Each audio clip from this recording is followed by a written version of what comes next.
Avant même d'écrire une seule ligne de code, il existe une méthode super simple pour structurer ses idées, éviter les bugs et coder plus vite. Le pseudocode. Bonjour à tous, ici le code simplifié.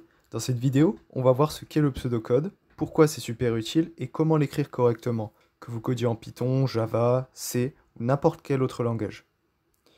Le pseudocode, c'est comme un brouillon dans votre programme. On utilise des phrases simples en français ou en anglais pour décrire ce que le programme doit faire sans se soucier de la syntaxe du langage. Par exemple, si l'âge est supérieur ou égal à 18, affichez « vous pouvez voter », sinon affichez « vous ne pouvez pas voter ». Et ensuite on traduit ceci dans un vrai langage, donc ici Python. If âge plus grand ou égal à 18, print vous pouvez voter, else print vous ne pouvez pas voter. Pourquoi utiliser le pseudocode? Alors voici 3 raisons. Tout d'abord la clarté.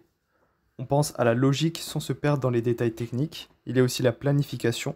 On visualise les étapes du programme avant de coder.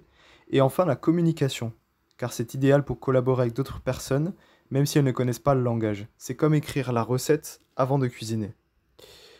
Alors comment écrire du pseudocode?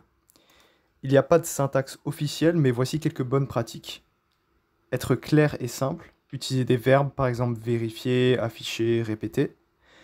Structurer la logique avec des indentations, comme en Python, donc une structure similaire à du vrai code, et surtout rester neutre par rapport au langage. Voyons un exemple. Donc on va essayer de trouver le plus grand nombre d'une liste. Tout d'abord, on va définir le max comme le premier nombre.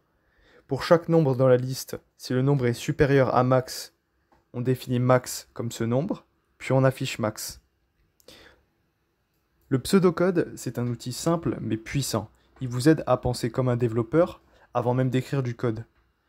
Alors commencez toujours par le pseudocode avant de coder. C'est comme faire un plan avant de construire une maison. N'hésitez donc pas à faire cet exercice après la vidéo, comme il est affiché ici, d'écrire du pseudocode pour vérifier si un nombre est pair ou impair.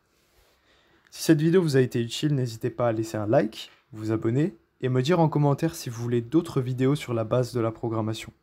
À la prochaine tout le monde!